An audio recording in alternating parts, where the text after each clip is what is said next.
they get up to Goodman from that direction and down to Water Valley from the north, and ran out of money and ran out of rails.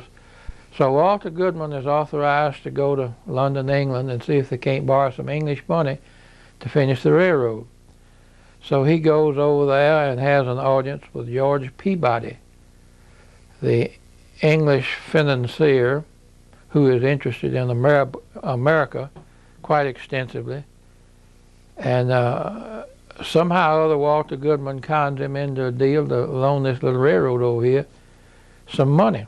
Actually, Walter Goodman was bearing a letter of introduction from the president of the Illinois Central Railroad out of Chicago. And that helped some too, because the Illinois Central from Cairo to Chicago was a prospering little railroad.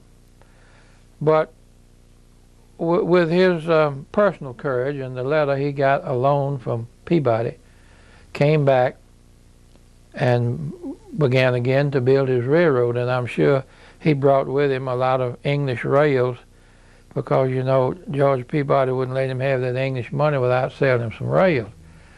So I imagine it took them a while to get here. But anyway, the railroad was begun again from Goodman north and from Water Valley south. And in January 1860, that golden spike was driven on the hill south of Winona. And they said there's 5,000 people in Winona that day. And I doubt if there's been that many there since. I'd like to have been there also. That was a great day. So the railroad is completed, but on the horizon looms the great Civil War, and of course it's going to be destroyed by the war.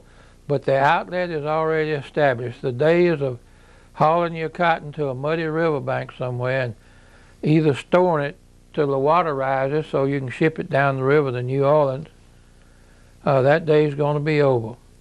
And the people in Holly Springs and northern Mississippi had to wagon their cotton out. They didn't have large enough rivers when you got too far from the Tallahatchie. You had to wagon your cotton to Memphis. And but now you can ship your cotton.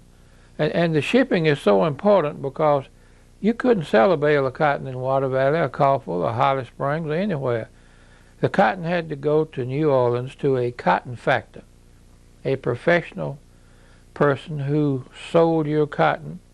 And with the railroad, now the cotton can be shipped clean to New Orleans or to any other point where there's a railroad, but most often it went to New Orleans, because gravity dictated the fact that the cotton went to New Orleans on the rivers.